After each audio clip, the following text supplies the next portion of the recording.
Kentucky. The Bluegrass State is home to 7 units of the National Park System, and in this video, we're going to cover 5 of them.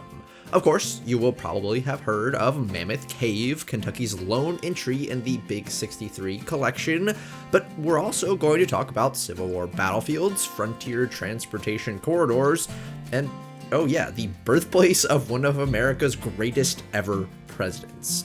All that is coming up in this latest installment in my endeavor to cover every single national park site in America organized by state/territory. This time around, of course, is Kentucky. Let's get started. Alright, for this video, we're going to go alphabetically, which means we'll start at Abraham Lincoln Birthplace National Historical Park. This is one of 3 Abraham Lincoln residence parks where you can essentially trace the history of Lincoln's life all the way from his infancy through his childhood and young adulthood, all the way up through his professional and political life. One of those parks, Lincoln Boyhood National Memorial, I've already talked about in this series during the Indiana episode. That's where young Abraham spent his most formative years from ages 7 to 21. The other, Lincoln Home National Historic Site, is located in Springfield, Illinois, and that was the site of his entire adult and professional life. But as the name of this park very obviously implies, it was here in Kentucky where the 16th President of the United States of America was born in February 1809. At this point in the country's history, this part of Kentucky was very much the frontier, and the Lincolns lived a hard and rugged life here just outside Hodgenville. Young Abraham was born in a simple one-room log cabin to Thomas and Nancy Lincoln, where they lived for the first 2 years of his life before moving to the Knob Creek Farm, which is also protected as part of this park. I have to admit, though, that visiting this actual birthplace here is kind of jarring. You might expect the preserved birthplace of a president famously born in a log cabin to be somewhat rustic and pastoral and a little more humble, and you will find a log cabin here, but it is located inside the giant neoclassical memorial building that does feel somewhat out of place at this site. Don't get me wrong, the building is absolutely gorgeous and definitely achieves its intended purpose of memorializing one of our greatest ever presidents, but it does feel a little disjointed from the rest of the site and what it's supposed to be interpreting. Essentially, the story of this memorial building is that it was constructed by the Lincoln Farm Association between 1909 and 1911, before this site ever came under the jurisdiction of the National Park Service. But then when the property was transferred to the NPS, obviously the memorial came with it. They're not just going to tear something like that down. And also, when this property first came under the National Park Service umbrella, it was actually known as Abraham Lincoln National Park, making it one of only 5 national parks that have been deauthorized, redesignated, or otherwise don't exist anymore. I have a whole video on those places if you'd like to learn more. Next, there's the Big South Fork National River and Recreation Area, which Kentucky shares with Tennessee. And y'all know my policy, I cover shared parks under the state with the largest amount of park area, so we'll be covering this park in the Tennessee episode. So, from there, we'll move to Camp Nelson National Monument. This park was established in 2018 during the first Trump administration. Fort Nelson was the only national monument that President Trump established during his first term. This Civil War era site has had a diverse and ever-changing set of objectives and uses and circumstances. Camp Nelson was originally established in 1863 as a fortified supply depot and forward operating base for the Union Army. Its primary purpose was to supply the U.S. Army with all manner of ammunition, ordnance, and supplies, and to serve as a military hospital in the effort to liberate eastern Tennessee from the Confederacy. At its height, the camp encompassed about 4,000 acres and hundreds of buildings and tents. By the end of 1863, however, the camp had more or less achieved this original purpose because eastern Tennessee was liberated.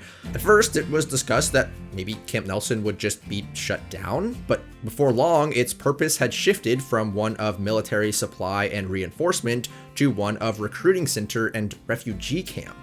In particular, Camp Nelson came to be a critical location in the recruitment of black men to fight in the US Army, who were offered their freedom in exchange for enlistment.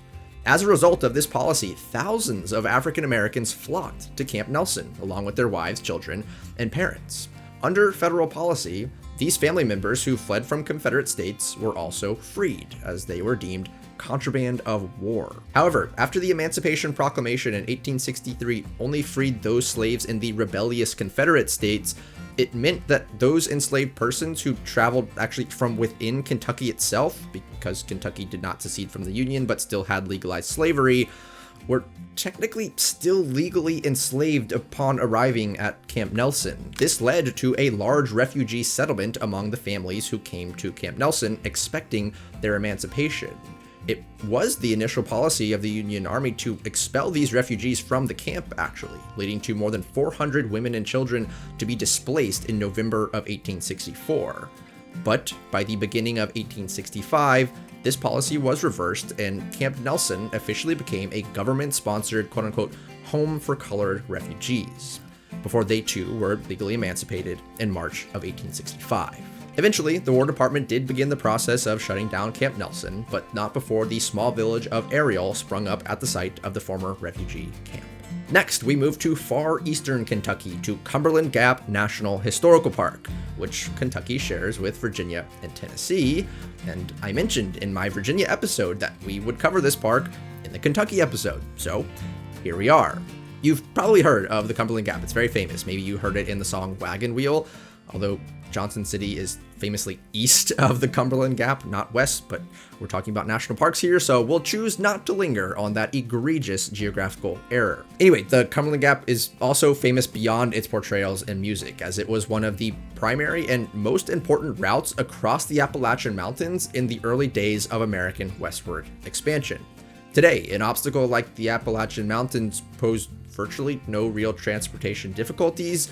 Our internal combustion engines and jet planes grant us enormous capabilities to traverse over, around, and above these mountains. But that was certainly not the case on the frontier of 18th century America. You have to remember that to anybody traveling great distances at that time, particularly on foot, an obstacle like the Appalachians greatly impeded settlers' ability to move west. To have a natural geographic feature like the Cumberland Gap, a relatively low elevation pass through the mountains, meant that hundreds of thousands of people could move through and populate the frontier wilds of Kentucky and Tennessee. The Cumberland Gap is by no means the only pass through the Appalachians, but it is one of the few gateways here in the Cumberland Mountains region, and it is probably, I would say definitely, the most famous. The Gap, of course, became famous because of these migrations, particularly given the exploits of mountain man Daniel Boone, but I also think it's important to point out that the Gap was traversed long before European settlers by indigenous tribes as well.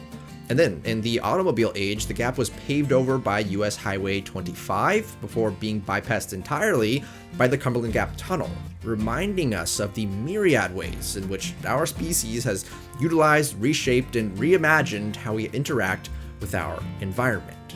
Today, the park covers about 24,000 acres at the tri-point border between Kentucky, Tennessee, and Virginia, making it actually one of the larger national park system units east of the Mississippi River. The park is long and skinny, orienting southwest to northeast along the spine of the Cumberland Mountains, with small slivers of parkland on either side. After that, we come to Fort Donelson National Battlefield, which again, Kentucky shares with Tennessee, but as with the Big South Fork National River and Recreation Area, Tennessee has the lion's share of the park's land, so we'll cover it then. Which means we're moving on to the one you've all been waiting for, Kentucky's lone Big 63 park, Mammoth Cave National Park. This park protects Mammoth Cave, the longest known cave system in the entire world, with over 400 plus miles of mapped passageways. And I say mapped because there could be even more of this cave that we don't know about, potentially more than 600 more miles of passageways. Also, only about 10 miles of the cave's passages are open for tours. And yet, when you're in there, when you're in Mammoth Cave, it's hard to imagine that it could be any bigger. When you're in the cave, It absolutely dwarfs you. It feels gargantuan and endless and is all-consuming. It's one of those experiences that humbles you and reminds you of how small we humans really are. But don't worry though, you can rest easy knowing that 98% of the cave still lies below your feet. Now, in terms of geology, Mammoth Cave is rather interesting. Mammoth is what's known as a solution cave, which means its passages were formed by the dissolution of rock via acid. In this case, that's carbonic acid, which is created as rainwater picks up carbon dioxide from the atmosphere and the soil. Then, as the rainwater filters down through the earth, it finds its way into these horizontal and vertical cracks in the underlying limestone. Over time, we're talking millions of years here, this acidic rainwater eats away at those cracks and widens them, forming a cave. Also, Mammoth Cave is commonly referred to as a dry cave because in addition to that limestone layer where all of the cave passages actually are, there is a layer of sandstone rock on top of that limestone. Sandstone doesn't erode as easily as limestone, so it acts basically as a little cap that prevents the water from eroding the passages below it too quickly and collapsing the entire cave. This lack of water in many of the cave's main passages is why you don't see a lot of stereotypical cave features here. Stalagmites, stalactites, dripstones, flowstones, stuff like that. You will find some of those features here, it's just not as prevalent as in other caves because of, again, that sandstone cap that protects most of the cave. Also, in terms of human history here, there's a lot of it at Mammoth Cave. Researchers have found mummified remains in the cave, signaling its use by indigenous peoples of the past. The cave has also been used as a saltpeter mine, a tuberculosis hospital, and most frequently, including today, for tourism. Long before Mammoth Cave was a national park offering guided tours, its passageways were explored and opened to visitors by various commercial operators. In the early days, this was actually mostly done by enslaved peoples. Mammoth Cave's most famous guides of all time are Stephen Bishop and Nick and Matt Bransford, each of whom was freed before their death and worked as paid guides in the cave. Eventually, competition for commercial access to the cave became so fierce that the rivalries, tactics, and events during this period of cave history came to be known as the Kentucky Cave Wars. Things got really violent here, guys, which essentially ended with the creation of Mammoth Cave National Park. I've actually got an entire video on that, though, along with an in-depth explainer on the geology of Mammoth Cave, so if you'd like to learn more detail about either of those subjects, definitely go and check them out on my channel. For now, though, we'll turn to our final Kentucky park in this video, Mill Springs Battlefield National Monument. This is also Kentucky's newest national park site, having been established in March of 2019 as part of a large omnibus public lands bill. This is another Civil War site and preserves the location of a decisive Union victory early on in the war in 1862. It's considered to be the first victory in the Western theater of the American Civil War. The reason this battle was so significant is for what it allowed the Union to do after it was over, actually. With the victory at Mill Springs, the Union was able to consolidate its hold on the border state of Kentucky, collapse a major Confederate line that was important for the defense of the Upper South, and springboard its operations into Tennessee.